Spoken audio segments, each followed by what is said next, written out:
Jadi pastikan semua amal kebaikan ibadah kita landasi dengan 5 I. Yang pertama adalah ikhlas.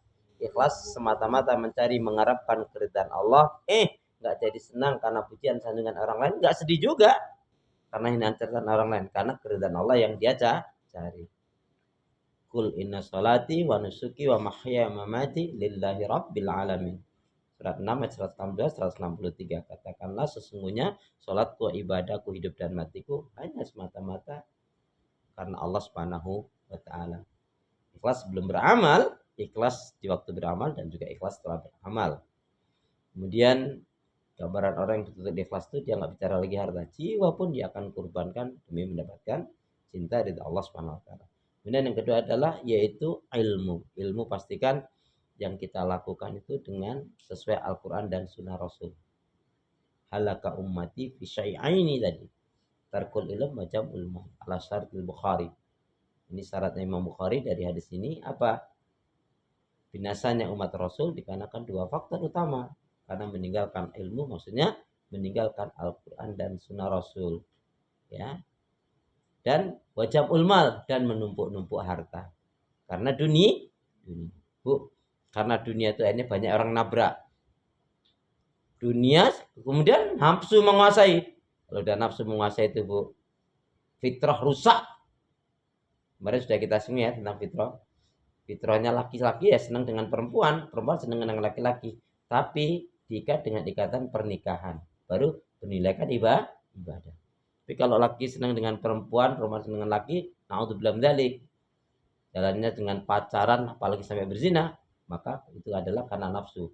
Itu adalah kesalahan, dosa, dan kehinaan. Naudzubillah min dzalik.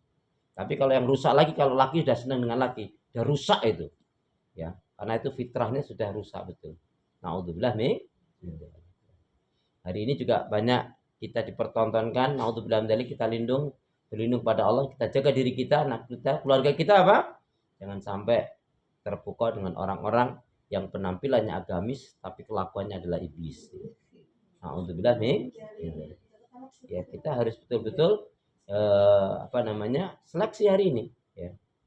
Enggak apa-apa, Bu, kita ya dijauhkan, dikucilkan dengan teman-teman yang tidak membawa kepada akhirat, itu apa? Alhamdulillah. Ya, kita bersyukur kalau kita jauh dari teman-teman yang tidak baik, ya. Berarti Allah menyelamatkan kita untuk menjadi orang yang baik, ya.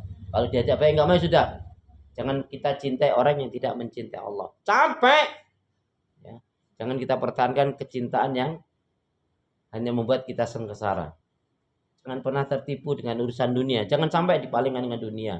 Ya, apalagi ya itu betul-betul bisa menyeret ke dalam siksa azab neraka Allah. Dan yang ketiga tadi apa? Ittiba'ur Rasul. Ittiba'ur Rasul artinya mengikuti tuntunan Rasul. Surat Al-Imran 31 tadi, Bu. Apa menjelaskan pelajarannya? Qul in kuntum tuhibbunallaha fattabi'uni yuhibbukumullah wa yaghfir lakum dzunubakum wallahu ghafurur rahim. Bu, perhatikan. 2 jaminan garansi yang Allah berikan kepada kita, kepada siapa saja yang apabila ibadahnya betul-betul mengikuti tuntun Rasul. Kehidupannya, cara membina rumah tangganya, berbisnisnya, bermuamalahnya, dalam urusan kehidupan, apalagi kaitannya dengan ibadah, yang mengikuti tuntunan Rasul apa? 2 jaminan garansi yang Allah berikan kepada kita dan pada siapa saja yang mengikuti Rasul. Apa itu? Katakanlah ya Muhammad pada umatmu, jikalau kalian benar-benar mencintai Allah, ikuti aku. Apa jaminan garansi yang Allah berikan? Yang pertama, yuhibbukumullah, maka Allah akan cintai kita. Amin. Lama banget sih aminnya. Emang dosa ibu tinggal sedikit apa? Bilang amin aja kok berat. Ya Allah, ya Allah. Yang kedua, yaitu yuhibbukumullah. Yang kedua apa? Wa yaghfir lakum dzunubakum. Jaminan yang kedua apa?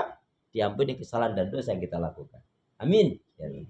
Singkatnya, ingin dicintai oleh Allah, beramallah, beribadahlah seperti ibadahnya Rasul.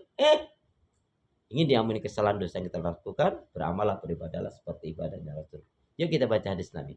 Bismillahirrahmanirrahim. Qala Rasulullah sallallahu alaihi wasallam, man amila amalan laisa alaihi amruna fahuwa raddun. Barang siapa yang melakukan amalan ibadah yang tidak ada tuntunan dari Rasul, tertolak amal tersebut. Naudzubillah, tsumma naudzubillah. Setelah ikhlas, ilmu, ittiba'ur Rasul, gitu Rasul apa? Pastikan Bu, amal ibadah kita iringan yang keempat. Pastikan amal kebaikan ibadah kita iringi dengan imannya dari diri kita. Landasannya sudah tadi. Landasannya sudah apa? Landasannya ikhlas, ilmu, dan ittiba'ur Rasul. Kemudian semua kebaikan amal soleh kita ini kita iringi dengan apa? Istighfar. Ya Allah, ya Allah. Ya, astagfirullahal. Kenapa istighfar, Bu? Nih contoh. Kita habis sholat nih. Assalamualaikum warahmatullahi wabarakatuh. Assalamualaikum warahmatullahi wabarakatuh. Apa yang kita baca? Astagfirullah. Padahal kita habis sholat. Kok demikian? Khawatirnya jangan-jangan sholat kita nggak khusyuk, nggak tumanina. Begitu amal kebaikan ibadah kita, khawatirnya apa? Ada unsur riyanya, ada unsur sombongnya, ada unsur salahnya, ada termasuk ngawurnya, ada gerusa-gerusunya. Maka istighfar meleburkan kesalahan dan dosa yang kita lakukan. Demikian juga taubatan. Kan kita habis sholat, ya kan? Assalamualaikum sayang, kita astagfirullah. Nah, kalau kaitan dengan sholat, mungkin tidak khusyuk, nggak tumanina, mungkin cauka dalam sholatnya.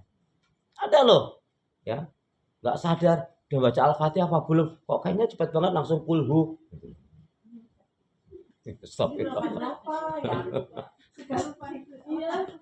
Ya, itulah gunanya kita istighfar. Baik, kemudian yang kelima, dikunci apa?